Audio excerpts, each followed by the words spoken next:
Today I'm going to be playing Mount & Blade 2 Bannerlord. Steam tells me I have just over 500 hours under my belt of this game, so you'd think I'd be pretty good at it.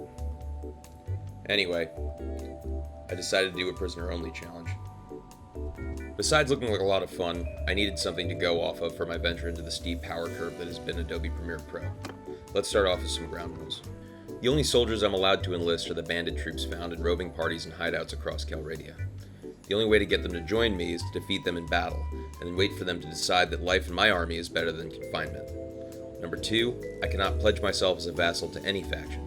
I can, however, temporarily enlist as a mercenary prior to starting my own faction. The win conditions for this run are going to be to forge my own faction with the bandit army, and use it to take at least 3 cities somewhere in Calradia. So without further ado, let's get started. This is Paul Crewe, fictional starting quarterback of the 2005 Green Bay Packers.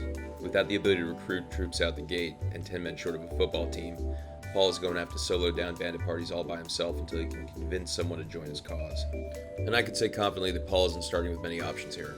The most plentiful and frankly accessible troops are going to be looters. They wield farming implements and wear tattered rags. They have awful morale, and they are at their most effective hucking rocks at your opponents, but they are better than nothing. What we really want to do is press bandits into service. While their gear is still subpar next to faction troops, they can be quite effective with the right amount of points in the roguery tree. They come from 5 bandit factions, for lack of a better term, denoted by generic black and colored shield emblems. There are mountain bandits in gray, forest bandits in green, desert bandits in yellow, steppe bandits in sage, and sea raiders in blue. Each of these factions corresponds to a fighting style. Mountain bandits and sea raiders are moderately armored infantry, wielding one-handed weapons and shields with a stack or 2 of missiles. In higher tiers, armor increases or they gain a mount, but functionally they both serve the same purpose in the early game.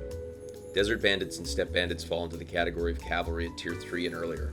They definitely have a part to play, but for now building an archer-supported battle line is my top priority. Forest bandits, however, are going to be our bread and butter. They have 2 stacks of arrows and a longbow. Even if we can only find looters to put in front of them, forest bandits can pump out some serious kills from behind a meat wall of loot bags. As the most sustainable early strategy, this is more or less the plan from here. I'll pick up where I left off a few minutes ago, captured by the mountain bandits that just showed Paul Crewe exactly what zero combat stats means on the skill tree. This is going to be a lot harder than I thought. Paul needs to find a decent place to farm prisoners.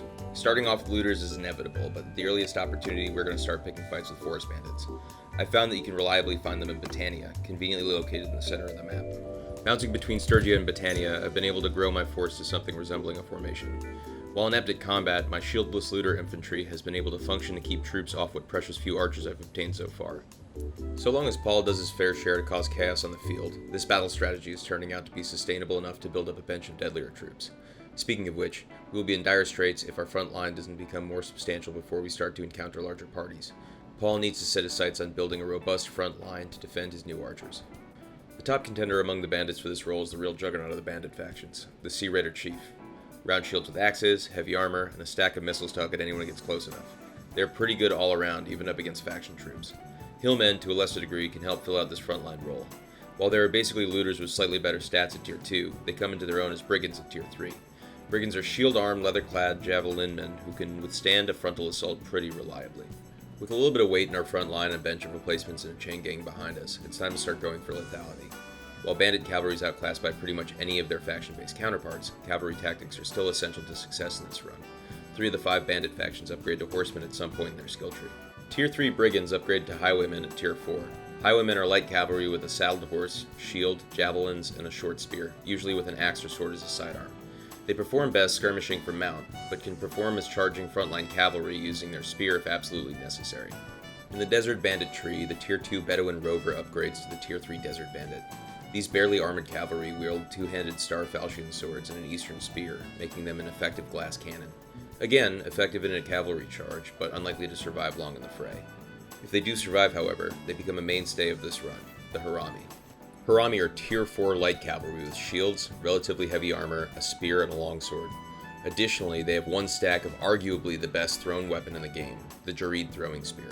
Finally, steppe bandits start off as cavalry troops at tier 2. They have a horse and an eastern light mace. The only purpose they serve is to die in belligerent charges to break enemy lines and survive long enough to get upgraded. At tier 3, they go from unarmored club-wielding cannon fodder to slightly armored mounted archers called marauders. They only have 1 stack of arrows, but their heavy recurve bow puts those arrows to good use. In addition, they carry a spear and a broadsword. I wouldn't have them charging any shield wall formations, but their spear charge can be effective if coordinated at the rear of a line of archers.